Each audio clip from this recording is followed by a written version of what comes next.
God Network News, where we give you a new perspective on events happening in our world today. This is GNN.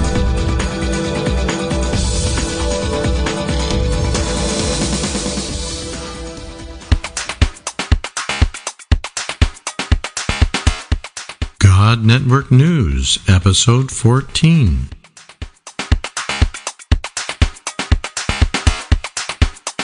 Welcome, GNN fans, to another episode of God Network News. Today we've got a great interview with Josie from Afghanistan that's been working in Afghanistan. Welcome, Josie, to the program. Thanks. Good to be here. Josie, you've worked in Afghanistan for 4 years now, is it? 4.5 years. 4.5 years. And, we hear all kinds of things about Afghanistan. Most of them are pretty bad. I think people have a very strange view of Afghanistan that isn't really realistic, because all we know is what we hear in the news or CNN, which I call crisis network news. Can you tell us a little bit what Afghanistan is really like? Afghanistan isn't like what you see on the news. In my first week in Afghanistan, I had the opportunity to go into provinces, and I remember we drove through this valley and there was all camels grazing everywhere. It looked like a scene out of Jurassic Park. Yeah. Felt like I'd gone back into biblical times, people living in mud houses made of mud and straw, and oases in different places. It's not like what's on the news. It's totally different. Yeah, I think when people think of Afghanistan, they think of one or two things. They either think of, bombed out buildings everywhere and, turned over cars, smoking and fire coming out of them and people running everywhere, bombs going off everywhere all the time. Or they think, maybe of, turban wearing people on a camel with a Kalashnikov in their hand, or something like this, But you've seen kind of a different side of Afghanistan, and I'm just wondering if you can share a little bit about that with us. That may be people's view, but the Afghanistan I know, it's a really friendly people, and they'll look after you. One time I was crossing the border into Afghanistan from a neighbouring country, and I was unable to go from the border town because there was a problem in another town. I didn't need to worry that the Afghan taxi driver offered to take me home to stay with his family. He said, I've got a wife and 7 kids, and my sister lives with me. And I went back, they looked after me, and I spent the night there. They only had 2 rooms. They were living in actually a wrecked warehouse that they'd just taken a quarter of it, and they made their home there. They fed me, they looked after me. And so very hospitable people. Very hospitable people. And we were talking earlier about, what life is like, what kind of things do they have there. And you had mentioned to me that they even have shops in Kabul where they sell iPods and things. Yeah, there's a new shopping centre in Kabul, and it has, you can buy iPods, accessories. They're very much into movies. It used to be VCDs, now it's DVDs. They like music and things like that. You were telling me. Music. Because when the Taliban were there was no music allowed. And one man that I worked with, he said it was like there was just darkness. He said his soul died because there was no music. Wow. Yeah, they kind of killed the culture that was there. Yeah, the only music allowed was the tabla or. Yeah, drum time. The drum for weddings. That was the only music allowed. And dancing is very much a part of Afghan weddings. Yeah, you were you were mentioning also that they have iPods and mp3 players and things like that. Yeah, if anyone has the ability, then they have music and they have it blaring out. All over the place. Yeah, it's very much a part of life. Yeah. And they like Indian film music, I've heard. Yeah, Bollywood is really in. People watch Bollywood movies all the time, and they get the soundtracks. You get whole shops just selling that sort of music. So audio-visual is really something that they use quite a bit, even though we would think of them as kind of quite primitive peoples. No, even in villages, people have a TV that will run off a 12-volt battery, and they'll get a VCD player and be playing music. They even have Like somebody in a village will get a satellite set up so they can hook up with satellite TV. And They probably get channels. better TV than we do here. I don't know. Probably more choices. Yeah, that's right. Well, you also were mentioning that when you first went to Afghanistan, you were working up in the north. Can you tell us a little bit about your work up there and what the people are like up there? I was working with a non-government organisation involved in development. The one thing about Afghanistan is the people have never been conquered from the outside, and there's different tribal groups: Uzbeks, Turkmens, Tajik, Pashto. They all tend to live in their own little villages with not mixing between the two. So if you go to a Turkmen village, it's totally different from being in an Uzbek village. They have different customs, different way they do things. Wow. So they kind of need a little bit different approach to reaching out to them, maybe? But as a female, it's possible to go into anybody's house or anybody's home. You're not restricted entry at all. So as men, if you were a worker there, you have some limitations? Yeah. As a single guy, you only ever get shown to the visitor's room. It doesn't matter where you are. Most people have a room, or if it's a village, they'll have on the outside wall, they'll have a place where men are entertained. And the only way you can get to be introduced to the whole family is if you're related to the family, or if you have a very special relationship and they know you. And so you're saying, in a sense, women have a much greater opportunity to reach the whole family. Yeah, for women it's an open door because you can just go right in, sit down and start drinking tea and talking with people. Amazing. And nobody will ever stop you. Wow, that's great. That makes the work pretty good for ladies then. Yeah, and we worked in a village once and some guys did a survey and they came back, they were looking at sanitation and water because we were drilling wells, and they came back and said, nobody in the village has a latrine. And I was like, but I went and every house in the village had a latrine, but you had to enter in to the family compound to see where it was, and of course they were always only in the men's place where men were entertained. Oh my So goodness. for them they thought, this. Wow, that's amazing. Just think of how many of these kind of surveys have been sent back to the UN or something like that, saying, hey, these guys don't have, and yet it was a cultural thing that was blocking them from being able to find out the information. I was right in the north at this very small place on the border with Turkmenistan, and we were staying in the governor's little guest house, and the ladies were allowed to go into the compound and use the toilet inside there. It was the long drive, but the men, there was nowhere for them and they had to find their own way. Oh, goodness. Wow, it sounds like it's a ladies' world in Afghanistan. Well, to get into houses, it's a ladies' world for sure. Oh, well, that's interesting. That's pretty exciting. So, what kind of work did you do while you were up there in the Turkmen village up in the north? We went in by working with families, getting to know them, and then we did training for the ladies in the village that delivered babies. This is amazing because no one in this village had ever been to school or been educated, and we took a book along, a very simple book that showed, like how a baby was made and then the delivery and everything. And these ladies that had delivered babies in the village for years were just like absolutely amazed. They'd never seen anything like that. And they actually learnt the whole book off page by page. Wow. Because it showed them things that they didn't know.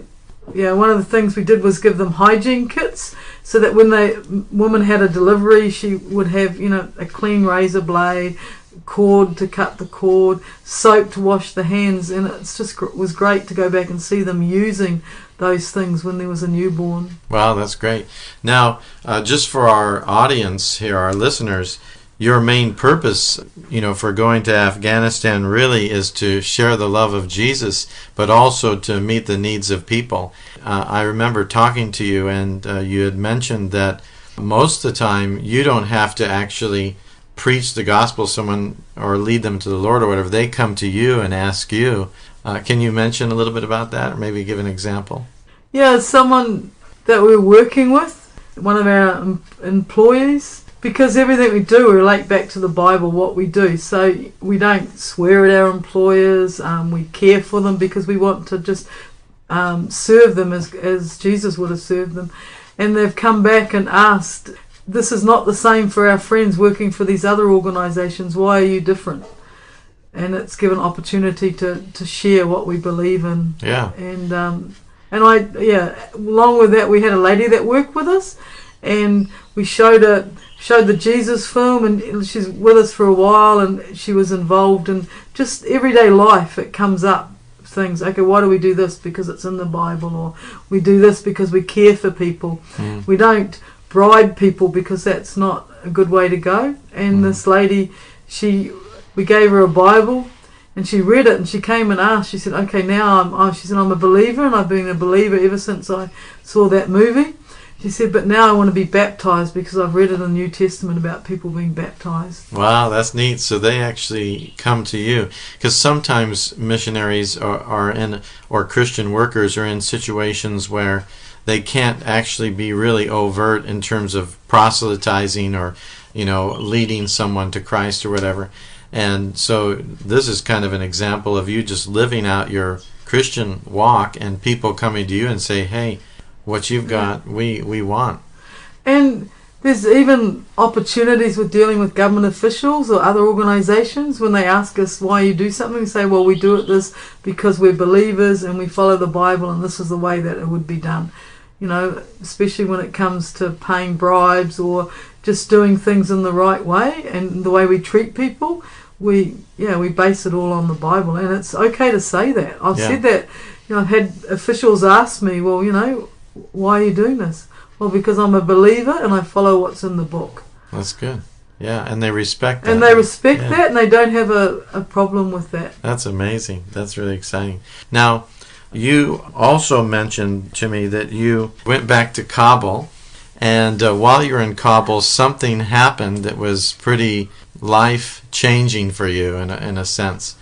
Do you want to talk about that? Tell us that story. Yeah, and it really illustrates in Afghanistan that people don't know. I was out in the city on the day that there were riots in Kabul. I was driving, I was by myself, and I wasn't able to return to where I live because all the streets began to be closed off. So I was looking for a place to park my car off the road, and I parked in one place off the road, and someone came and said, "No, you can't stay there, this is the bank." And I was like, "Well, where do I go?" And he's like, "Go to the US Embassy." I said, "I'm not US citizen, they won't let me in, especially driving this old bomb." So somebody else came over from a restaurant, and they said to me, "Look, you can park your car beside our restaurant and we'll let you come in." And so I parked the car, went inside, and they were talking to me, and they said, "Don't worry," because there were riots, demonstrations happening all over Kabul. He said, "Don't worry, we have a room in the back." And he said, "We won't let anyone get to you." And he's saying, when people are in a crowd like that, they don't care whether you're a foreigner or whether you're Afghan. They just are out to do bad things. Yeah. So I'm there in the restaurant. I had something to eat, and then the police came and said, "Oh, you have to move your car. It's not safe at the side of the restaurant."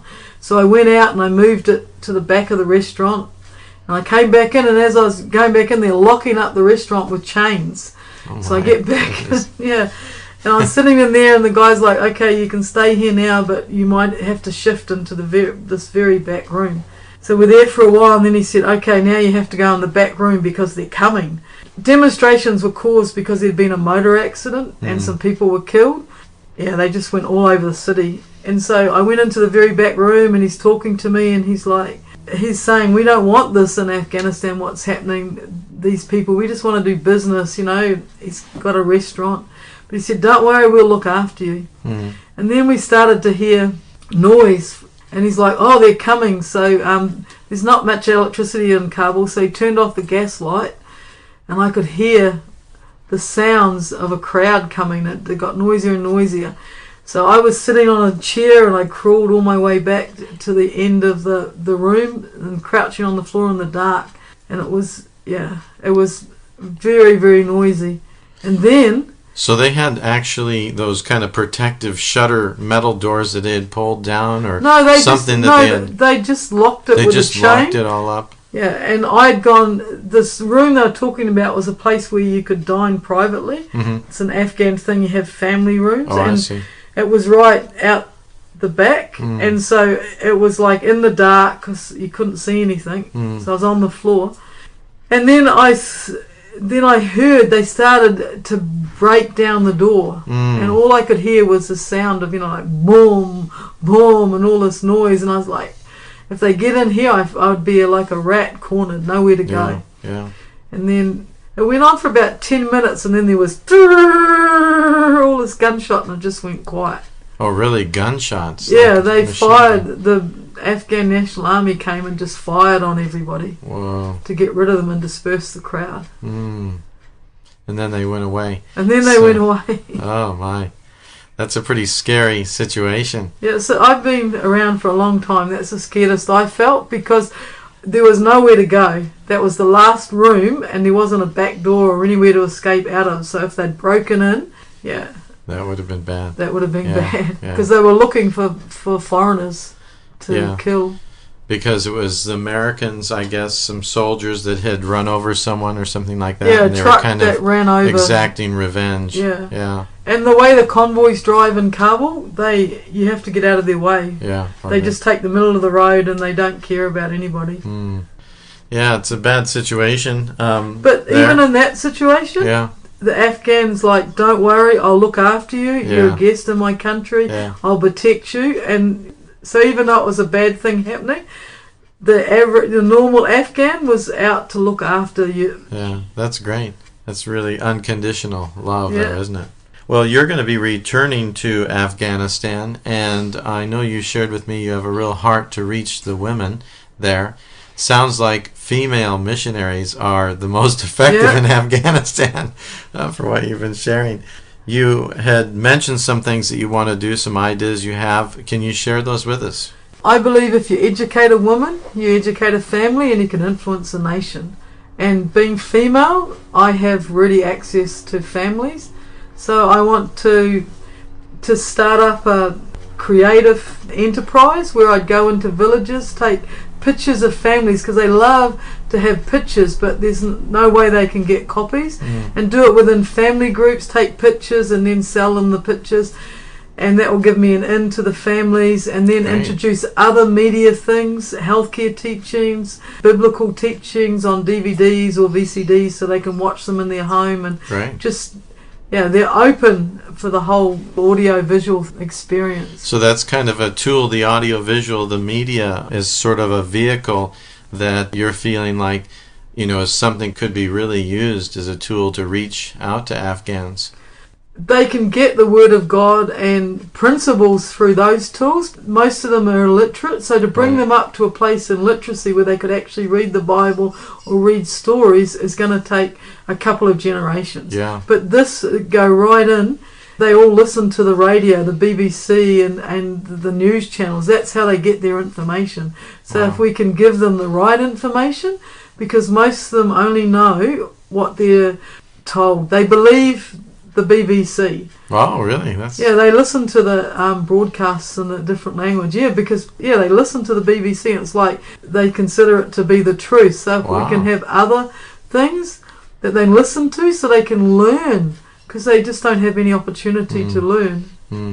And I think you had mentioned to me that the internet is actually getting into Afghanistan too, and some cyber cafes and things.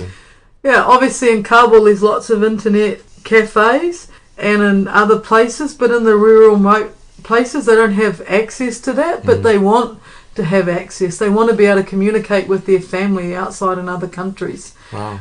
So that could be a means too to be reaching into the And I would like to see websites up where Afghan women could tell their stories about what's happened to them. Wow, and, that'd be great. What their life is like, so people could see that, they're just people that have been caught up in war and turmoil, and what they want is for their children to be able to grow up, be able to be educated, get jobs, and look after their families. 4.5 years I haven't met any Afghans that don't want anything more than that. They want to be able to, have jobs and get money to support their families, get married, have medical care. Yeah, that's great, because usually the kind of people we hear about are the jihadists, the Taliban or the troublemakers, but by far the majority of people just want peace, and they want their families to be able to grow in peace, and it's that's really why even in Kabul, when there was a couple of kidnappings in Kabul, the Afghan people made the kidnappers give up the hostages because they said, we don't want this in Afghanistan. We're not interested in kidnappings. And even you know, there's a few bombings, you know, that's happening, it's increasing. It's mostly people from outside Afghanistan. The Afghans that I talk to are not happy with it, and they don't like that. They don't like that that's happening, and they don't like that outsiders are coming in and causing that problem. Right. Wow, it's pretty exciting what you're doing there in Afghanistan and what you're wanting to do. We'll certainly be praying for you and asking the Lord to send a bunch of people to come and work with you. You're interested in people coming to help out as well? I'm interested in people coming. Yeah, that's great. And maybe we can get our own Afghan podcast up so we can report on that'd be awesome. What's happening in Afghanistan. Yeah, we can do that. We can help you through GNN maybe. Yeah. Well, this is pretty exciting, and something we can see that the Lord is doing kind of a whole new type of mission work. And it's really been good having you on CalCast. Hope that God leads you and provides for you, and that your vision to reach the women, especially in Afghanistan, will be realized. Thanks. Yeah, thank you very much for coming on CalCast. No problem.